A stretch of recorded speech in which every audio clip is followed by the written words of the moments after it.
Ahas? Ahas na brown. Daming handa.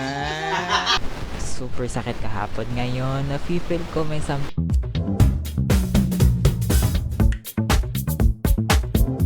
Hi, we're going to SM. We're gonna buy cake for Ate Girlie kasi birthday. Celebration ng birthday niya. So, yeah. See you guys later.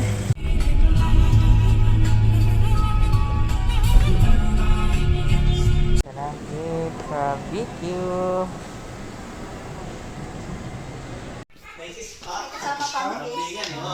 Wow, daming handa. Yay! Happy birthday!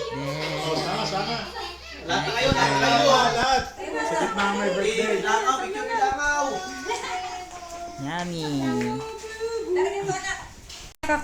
Happy birthday, Mami! Ba't kaya naiyak kong birthday niya? Smile! Cheetos! Episode 3, Navelera! Hi guys! So, happy birthday ulit Ate Girlie. Ayan, sana na-enjoy mo talaga ang iyong birthday. Kasi you deserve it and ilan ba ang ano namin, age of namin ni Ate Girlie? Parang ano lang kami 4? No. 1985. Mga ganun. Mga 5 years naman ang agwat namin. Hindi naman halata. But, mas mukha pang ang bagit si Ate Girlie sa akin kasi sobrang pretty niya. So, ayan, happy birthday and grabe mag-iisang taon na kasi sinundo nila ako sa Cavite last year, 28, yun, June 28, June 27 ngayon. Birthday niya yun, pero ngayon niya nga sinelebrate kasi linggo. So, ayun, wala lang. Ang bilis, 1 year na agad. So, para akong bago na hindi. Alam mo yun, parang bagong hindi. Kasi dito naman ako nakatira.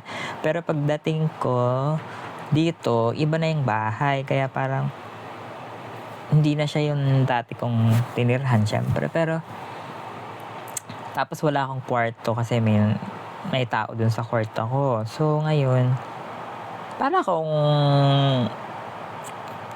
nagre-rent din na bahay ko rin naman na basta ganun yung feeling. Kasi wala nga akong sariling room, feeling ko, kaya parang hindi pa rin ako talagang totally nakatira dito, parang ganun. Pero dito naman ako lumaki. Ano ba yun? Yun kasi nabago kasi yung bahay kasi nung pag-alis ko dito, ni-renovate siya. So, ni-renovate yung... Kaya pagbalik ko, every time umuwi ako, lagi, bago to, bago na naman, ganon. Tapos ito ng last year nga, dito na ako tumira. Kaya parang hindi pa rin ako sanay na bago lahat, ganyan. Tapos, ngayon, 1 taon na siya, ang bilis. So, sanay na naman ako. So, ayun, yung mga routine, ganyan. And of course, very thankful talaga na nakauwi na ako dito and I don't think babalik pa akong Cavite para mag-work. Ewan ko, kasi parang okay naman dito, comfortable naman, tsaka sobrang okay, as in, okay na okay kung i-compare mo dun na office work, kasi parang dun work ka lang, tapos tulog ka lang, gising ka na, ganun Dito is, you have a free life talaga, lahat talagang freestyle, everything. So, parang, wow, pwede pala yung ganito. It's really, 1 taon na yun, and parang, pwede naman pala na ganun, di ba? Bakit hindi natin ginagawa dati? Kaya, parang hindi ko na naaay na babalik pa ako sa ganong klaseng lifestyle. Although, may maraming nawala. Social life, of course. Social life yan, number 1 talaga. But, yung comfort, yung kasama mo yung family mo, yung hindi mo kailangan gumising ng maaga at mamasahe. Alam mo yun, sobrang mas maraming check pag work from home at nasa sarili kang bayan, kesa yung nandun ka nga may social life ka nga, nakakagala ka kung saan, pero ang dami rin namang sacrifices, di ba? So, parang, yun nga lang, yung growth mo nga lang talaga as a person is medyo tengga lang siya. Kaya parang may mga ups and downs din. Pero kung pagdating sa comfort talaga is at sa bilang nagwo-work ka is sobrang advantage, sobrang 10 out of 10. Kaya yun, hindi talaga siya perfect, pero for me as of now, mas okay sa akin syempre ang nandito sa amin and work from home and masaya ang life. So, hindi ka nagwo-worry kung anong baka may sakit sila, ganun. So, kaya for me, okay na okay siya. So, yun lang naman. And, yeah, grabe. It's so bilis. So, 1 year na again. Happy 1 year to me tomorrow. So, yun lang po for today. See you guys again tomorrow. Bye! Fatso! Ang ulam, saging karne. Let's make the game. As you can see of the ice cream cake, sa ilalim is yung parang icing na cake. Tapos itong taas is yung ice cream mismo.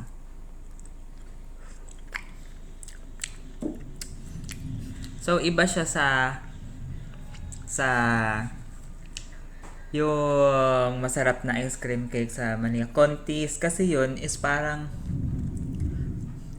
hindi siya hati. Kasi ito hati eh. Parang siya, layered by layered. Parang ganun. So, mas masarap syempre yun. Pero, masarap din naman. Tsaka lasang talaga siya, KitKat. Kasi KitKat flavor. Yun lang, hati talaga siya. Meron ding chocolate na brown sa ilalim. Sayang.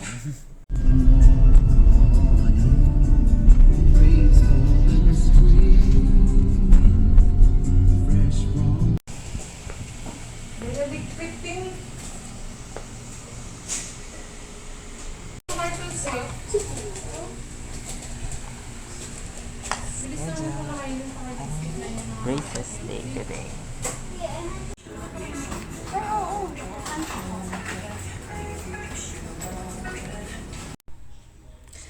Hi guys, today is June 28th, 2020 and I'm here na at home.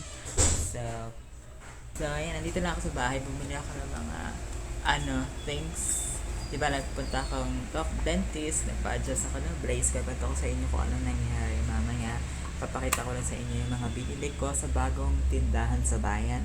This is meron na nito sa Pacific Mall, pero may branch na sila sa bayan. Yan, si Mr. DIY. Mura yung mga, actually hindi mura, pero madami silang tinda kung ano-ano.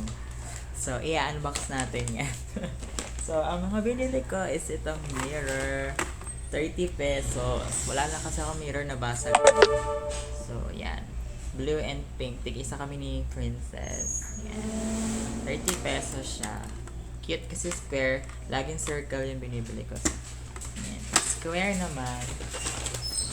Tapos, bumili ako ng microfiber towel. I think this is 20.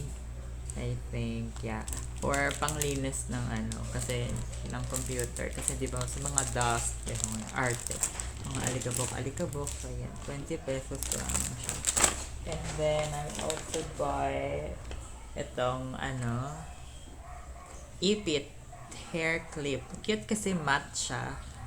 So, very cute siya sa hair. This is, I think, 30. So, 30 pesos or 25. 1, 2, 3, 4, 5. 6 pieces. So, parang 5 pesos isa. Ayan. Smart. Very magagamit ko to sa ating mga makeup vlog. Diba? Ang cute. And then, belt. Kasi wala na akong belt. This is 110 yata. So, ganito yung belt ko kasi hindi ako pwede yung may circle. Tapos, igaganon mo siya. Kasi ang payat ko. So, pag ganito, pwede ko siya itusok kahit saan. kahit dito lang sa gitna, itutusok ko lang siyang ganun. So, kaya ganito yung dapat na belt ko para madali siyang isuot. And then, yeah, that's all.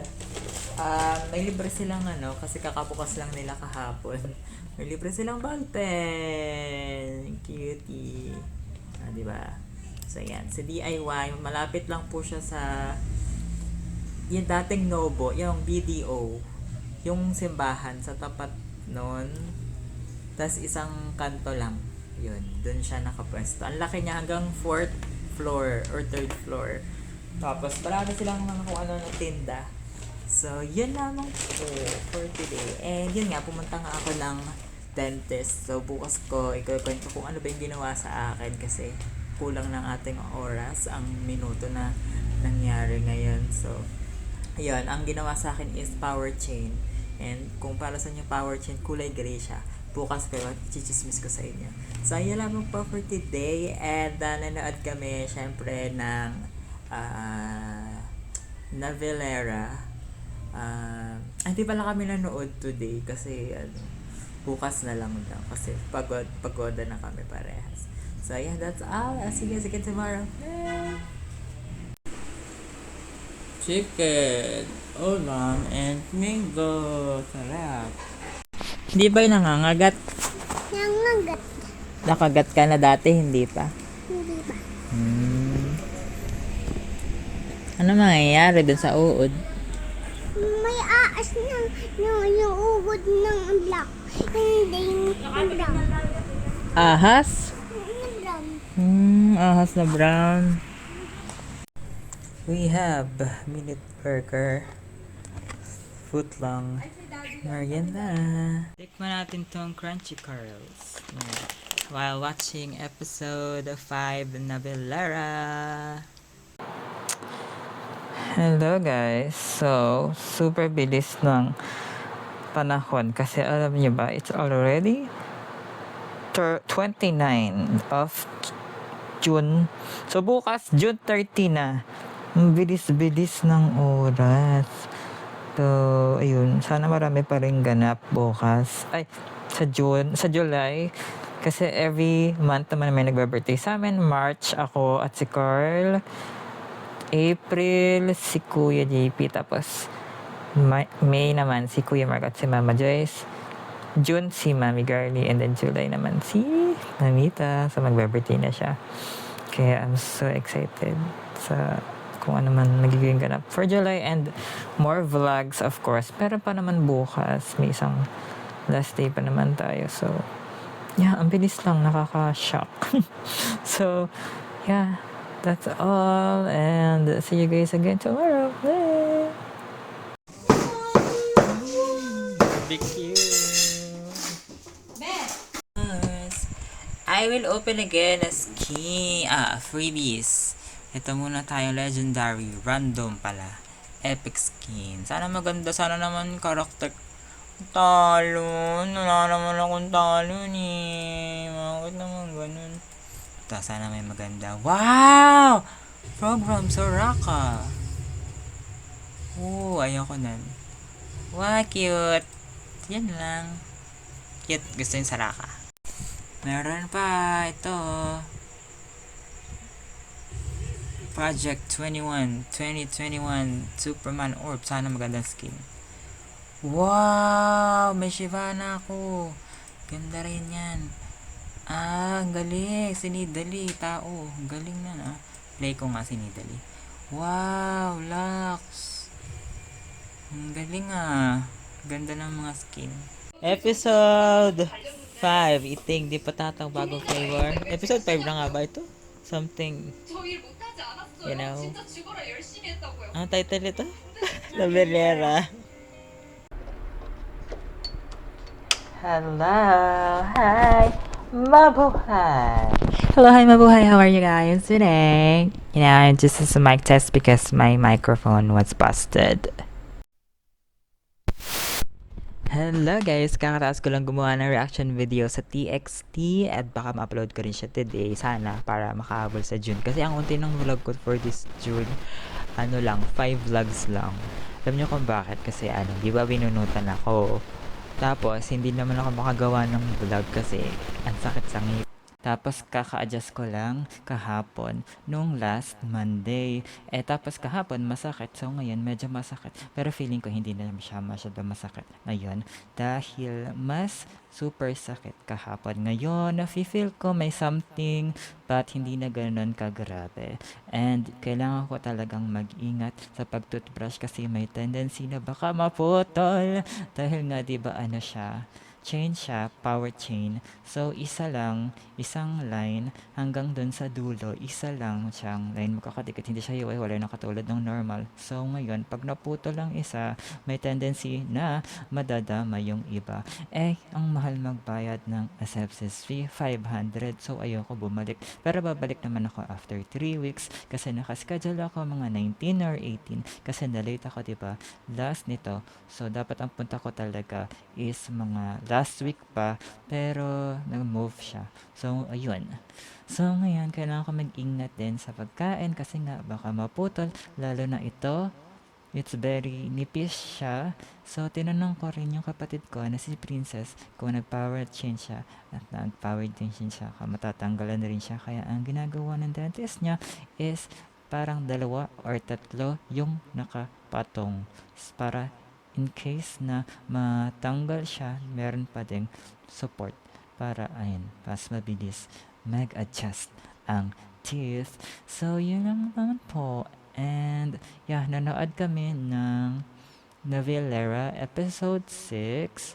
And, grabe yung mga kinakabahan kami kasi baka parang may signs na kakalimutin si Aboji.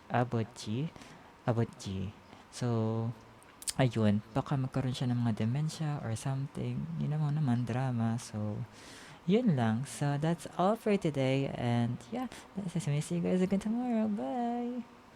Ano yung kinakain mo? Fake lang, kaya nahirapan talaga ako ng bongga mga 1 hour. Super bilis lang ng mga pangyayari. 4 months, 5 months, kinasal na agad, diba?